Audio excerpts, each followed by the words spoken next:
महामानवों की टकसाल भारतीय आर्ष परंपरा। लेखक पंडित श्री राम शर्मा आचार्य। प्राचीन भारत की सर्वतोमुखी प्रगति का विवरण परिचय जब पढ़ते सुनते हैं तब इस बात का आश्चर्य होता है कि उन दिनों जबकि साधनों का भारी अभाव था, किस आधार पर लोग आगे बढ़ सके होंगे, ऊंचे उठ सके होंगे। उन दिनों मशीनों का आविष्कार नहीं हुआ था। बिजली, भाप जैसे शक्तिशाली स्रोत भी हाथ में ना आए थे। यात्रा के लिए न सड़कें थीं, न पुल, न आज जैसे वाहन। शिक्षा संस्थाएं भी गांव-गांव कहाँ थीं।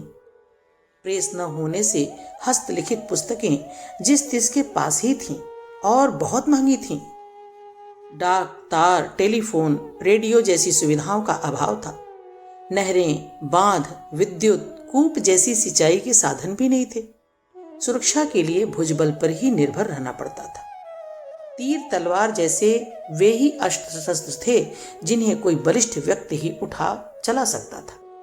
बंदूक, तोप, मशीन गन, डायनामाइट, मिसाइलें जैसी तकनीकी सैन्य सज्जा भी उन दिनों कहाँ थी। साधनों की दृष्टि से निस्संदेह पुरातन काल बहुत पिछड़ा हुआ था। फिर भी प्रगति का इतना उच्च स्तर जिसे देखकर दांतों तले उंगली दबानी पड़ती है, किसी रहस्यमय आधार पर ही संभव हुआ होगा। उन दिनों अपना देश स्वर्ग संपदाओं का स्वामी था। कोलंबस इस सोने की चिड़िया को तलाश करने निकला। यहाँ पहुंचने का सीधा सरल रास्ता तलाश कर रहा था, पर वह पहुंचा अमेरिका। यूरोपियन जातियां भारत से जो पाना चाहती थीं, वह उन्हें अमेरिका महाद्वीप से मिल गया। इससे पहले का इतिहास बताता है कि यहाँ के निवासियों ने विश्व के कोने कोने तक जाकर कृषि, उद्योग, शिल्प, चिकित्सा, शिक्षा आदि के वे आधार सिखाए जिनके आधार पर अर्थ उपार्जन एवं सुविधा साधनों का अभिवर्धन संभव हो सके। न्याय, शासन, सामाजिकता, धर्म आदि की उन पद्धतियों का ज्ञान कराया जिनके सहारे सुख शांति के साथ जिया जा सकता है। शासन सूत्र के संचालन का बोध समस्त संसार को कराने के कारण भारत चक्रवर्ती कहलाया। उसके कारण विश्व में संपन्नता का उदय हुआ, इसलिए वह स्वर्ग संपदाओं का अधिपति माना गया। ज्ञान विज्ञान की अनेकानेक धाराओं से सुदूर देशों को अवगत कराने के कारण उसे जगत गुरु का सम्मान दिया गया। अपनी अगणित दिव्य विशेषताओं के कारण भारतवासी समस्त संसार में देव कहलाते थे। भारत भूमि को देवभूमि कहा जाता था। यह प्रत्येक दृष्टि से स्वर्गादपि करीयसी थी। उसमें रहने वालों को पृथ्वी के देवता कहा जाता था। 33 कोटि भूसुरों की स्थली भारत माता मानव जाति के लिए परम पावन तीर्थ भूमि थी। इस धरती का दर्शन करने जो आते थे वे अपने को धन्य मानते थे। आज की स्थिति सर्वथा बदल गई। अन्न से लेकर शस्त्रों तक के लिए हम परमुखापेक्षी हैं। हमारी शिक्षा आवश्यकता विदेशी पूरा करते हैं। चिकित्सा तक में आत्मनिर्भर नहीं। यह तो भौतिक संपत्ति की बात रही। आत्मिक क्षेत्र की दशा और भी दयनीय है। अनुशासन, वचन पालन, समय की नियमितता, नागरिक कर्तव्य, सामाजिक उत्तरदायित्व, देशभक्ति, शिष्ट व्यवहार जैसी मानवोचित विशेषताओं की कसौटी पर हमारा जनजीवन खरा नहीं खोटा ही सिद्ध होता है। स्वच्छता जैसी प्राथमिक मानवीय आवश्यकता तक से हम अभी परिचित नहीं हो पाए। सामाजिक कुरीतियां, मोह मान्यताएं एक प्रकार से देश की जड़ें खोखली कर चुकी हैं। नर नारी की असमानता, वंश जाति के आधार पर बरती जाने वाली ऊंच नीच की मान्यता, लगभग 1 करोड़ लोगों द्वारा अपनाया गया भिक्षा व्यवसाय, विवाहों की प्राणघातक खर्चीली धूमधाम जैसे कुष्ठ व्रण राष्ट्र की काया को किस प्रकार अपंग, कुरूप और कलंकित किए हुए हैं, यह देखकर दर्द उठता है। जिस देश में शिक्षा 80% अशिक्षित भरे पड़े हों, वहां विविध भ्रष्टाचारों का पनपना स्वाभाविक है। धर्म से लेकर राजनीतिक धूर्त विडंबनाएं अपनी जड़ें दिन दिन अधिक गहरी घुसाती चली जा रही हैं। इन परिस्थितियों में हम अंतर्द्वंद्वों में, गृह युद्ध जैसी स्थिति में रहते हुए प्रगति से वंचित ही रह सकते थे, रह रहे हैं। प्राचीन काल की महान प्रगति और आज की अवगति की तुलना पर्वत शिखर और गहरे गर्त से की जा सकती है। भौतिक दृष्टि से जो खोया है उसी की क्षतिपूर्ति आसानी से नहीं हो सकती है, पर मर्मभेदी दुख उस आत्मिक स्थिति के पतन का है जिसके कारण इस देश का प्रत्येक घर नररत्नों की खान बना हुआ था, जिसके कारण समस्त विश्व अपने उत्कर्ष के लिए आशा भरे सहयोग की अपेक्षा करता था। यह अत्यधिक विचारणीय प्रश्न है कि धर्म और अध्यात्म का कलेवर भूतकाल की अपेक्षा इन दिनों घटा नहीं बढ़ा है। धर्म संगठनों की, धर्मध्वजी महंत मठाधीशों की, साधु ब्राह्मण की ही वृद्धि नहीं हुई है। कथा कीर्तनों की, देवाराधन कर्मकांडों की भी धूम है। मंदिर तो इस तेजी से बनते चले जा रहे हैं मानो उन्हीं की संख्या वृद्धि पर धर्म की आधारशिला रखी हुई हो। इतना सब होते हुए भी धर्म की आत्मा क्यों मर गई? उसकी सड़ी लाश ही हमारे हाथ क्यों रह गई? सामान्य दृष्टि से लोग इस अवनति के लिए साधनहीनता को दोषी ठहराते हैं। उससे आगे जो सोचते हैं वे चारित्रिक शिक्षण के अभाव को उसका कारण बतलाते हैं, किंतु थोड़ी सूक्ष्म दृष्टि से देखने पर कुछ और ही तथ्य सामने आते हैं। यदि साधनों को सुख शांति का माध्यम माने तो आज हमें भूतकाल की तुलना में हर दृष्टि से आगे होना चाहिए था। आज के अर्थशास्त्री प्रायः यही रट लगाते हैं कि धन का अभाव पतन का हेतु है और संपत्ति होने पर उन्नति होती है। साम्यवादी दार्शनिक निरंतर इसी तर्क को दोहराते हैं। वे पतन को गरीबी से जोड़ते हैं और प्रगति के लिए अधिकाधिक सुविधा साधनों के संवर्धन पर जोर देते हैं। यदि यह बात सही रही होती तो अमेरिका जैसे धनी एवं साधन संपन्न देशों के नागरिक देवोपम जीवन जी रहे होते, पर वास्तविकता इससे सर्वथा विपरीत है। वे अपनी आंतरिक विशेषताएं बेतरह गंवाकर हर दृष्टि से खोखले होते चले जा रहे हैं। निर्धनता से महंगी पड़ रही है उन्हें यह संपन्नता। यदि धन की प्रगति का कारण रहा होता तो कोपीनधारी पर्ण कुटीरों में रहने वाले ऋषियों से अधिक कोई दुखी न होता और संपन्न लोगों में असंतोष देखने को न मिलता। अस्तु यह नहीं सोचा जाना चाहिए कि प्राचीन काल की संपन्नता उत्थान का कारण रही होगी और आज निर्धनता के कारण हम सब पतनोन्मुख हो रहे हैं। लेखनी और वाणी को व्यक्ति निर्माण का माध्यम माना जाता है। यह सही भी है कि यह दोनों माध्यम मनुष्य के मस्तिष्क को झकझोरते हैं और उसे दिशा प्रदान करते हैं। इनकी शक्ति से इनकार नहीं किया जा सकता। इतने पर भी यह प्रश्न तो यथास्थान बना ही रहता है कि जब आज लेखनी और वाणी उत्कृष्टता का समर्थन करने में सर्वथा मौन नहीं हुई है, तो फिर जन समाज का स्तर इस द्रुत गति से पतनोन्मुख होता क्यों चला जा रहा है? शील और सदाचरण मखौल की वस्तु क्यों बन रहे हैं?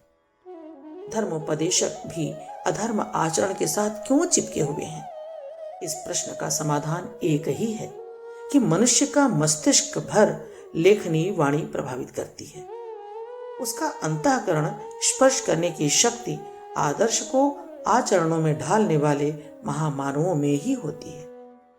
जनमानस को ऊंचा उठाने में, व्यक्तियों को परिष्कृत बनाने में केवल वे ही समर्थ होते हैं। आज उनकी ही भारी कमी पड़ रही है। भौतिक प्रयोजनों के संदर्भ में लेखनी और वाणी का महत्व असंदिग्ध है। स्कूल कॉलेजों का समस्त प्रशिक्षण इन्हीं दो माध्यमों से चल रहा है। तर्क, तथ्य और प्रमाण प्रस्तुत करके पिछड़े विचारों को सुधारने और नई मान्यताएं बनाने का अवसर मिलता है।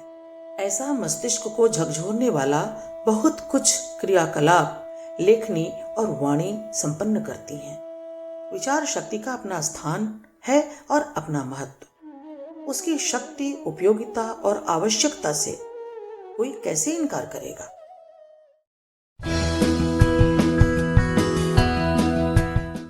पुस्तक महामानवों की टकसाल, भारतीय आर्ष परंपरा, लेखक पंडित श्री राम शर्मा आचार्य।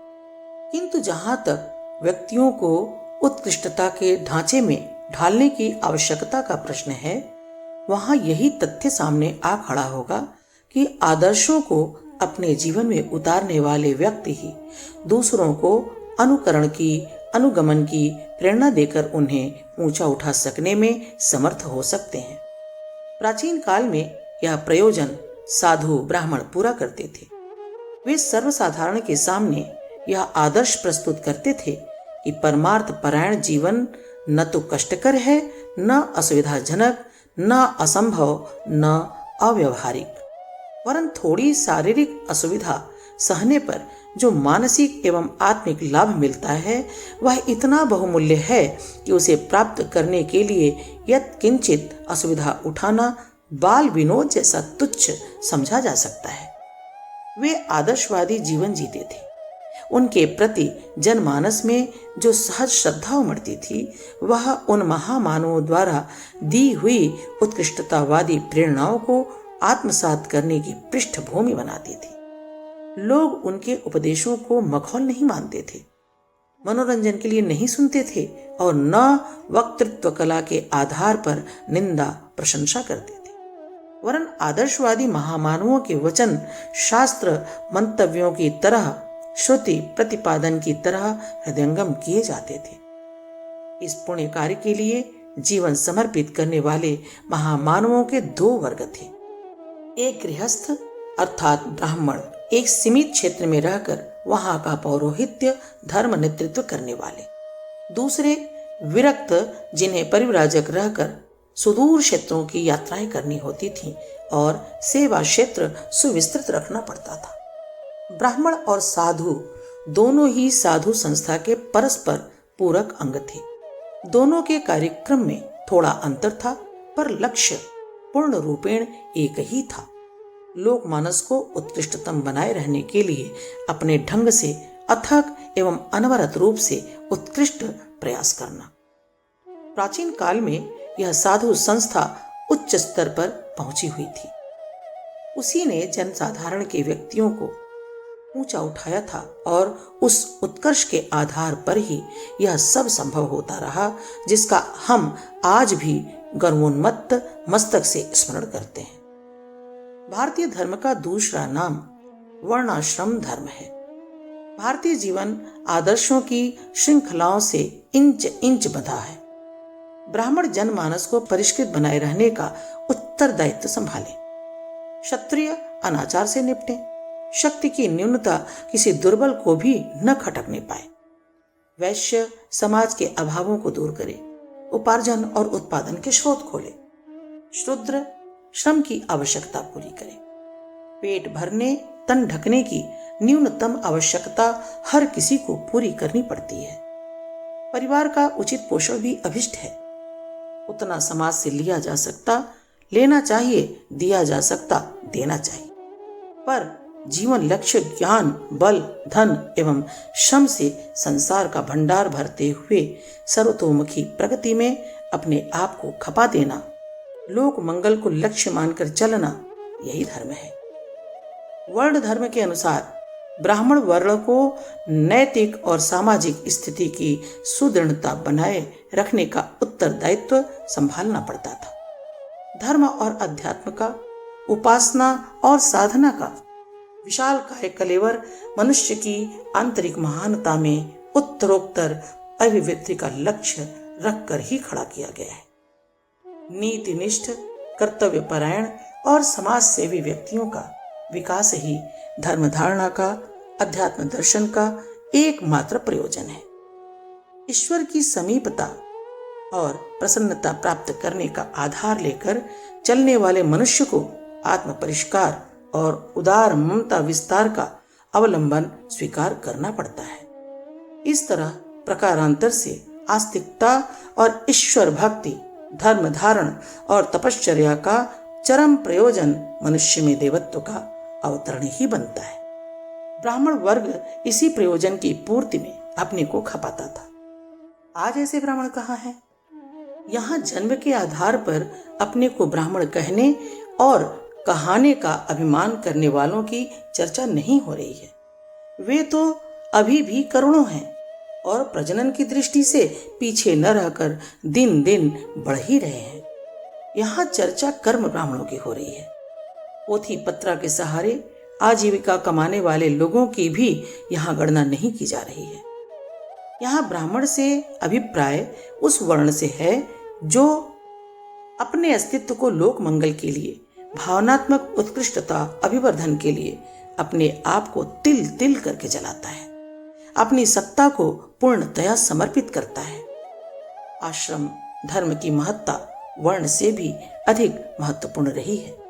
उसके अनुसार भारतीय धर्मानुयायियों को बाध्य किया गया है कि अपना आधा जीवन व्यक्तिगत एवं भौतिक प्रयोजनों के लिए रखे और आधा आत्मिक एवं पारमार्थिक उद्देश्य के लिए सुरक्षित रखे। ब्रह्मचर्य की अवधि में मस्तिष्क को, शरीर को परिपुष्ट बनाने में विद्याध्ययन एवं संवर्धन के क्रियाकलापों में लगे। इसके पीछे जोशीले खून की विविध उमंगों एवं महत्वाकांक्षाओं की पूर्ति के लिए गृहस्थी बसाएं, अर्थोपार्जन करें, परिवार का सुसंचालन करें, समाज की भौतिक प्रगति में योगदान दें। अर्थोपार्जन का एक बड़ा अंश लोकोपयोगी कार्यों में देकर सत्प्रवृत्तियों का पोषण करें। आश्रम धर्म का प्रयोजन था आधा जीवन भौतिक प्रगति में और आधा जीवन पारमार्थिक प्रगति में नियोजित रखना। शरीर यात्रा के लिए समृद्धि और साधना के लिए भौतिक प्रगति भी आवश्यक है। स्वास्थ्य, शिक्षा, संपत्ति, वंश वृद्धि, परिवार व्यवस्था, सुरक्षा आदि कार्यों के लिए जीवन का पूर्वार्ध उपयुक्त रहता है। इसलिए ब्रह्मचर्य और गृहस्थ के दो आश्रम इन प्रयोजनों को पूरा करने के लिए निर्धारित किए गए। जीवन का उत्तरार्ध परमार्थ प्रयोजनों के लिए है। वानप्रस्थ और संन्यास की संरचना इसी उद्देश्य के लिए की गई है। वर्णाश्रम व्यवस्था जब तक शुद्ध प्रखर बनी रही तब तक हमारी गौरव गरिमा भी गगनचुंबी रही। उसमें विग्रह संकट उत्पन्न हुआ तो सारा ढांचा ही लड़खड़ा गया और धर्म विडंबनाओं की अवांछनीय विकृतियां ही हमारे हाथ रह गई। तत्व दृष्टि से देखते हैं तो अब भी एक ही वर्ण शेष है, वैश्य, और एक ही आश्रम जीवित है, गृहस्थ। शेष 3 वर्ण मर गए, 3 आश्रमों का भी अंत हो गया। हर व्यक्ति का जीवन लक्ष्य धन है।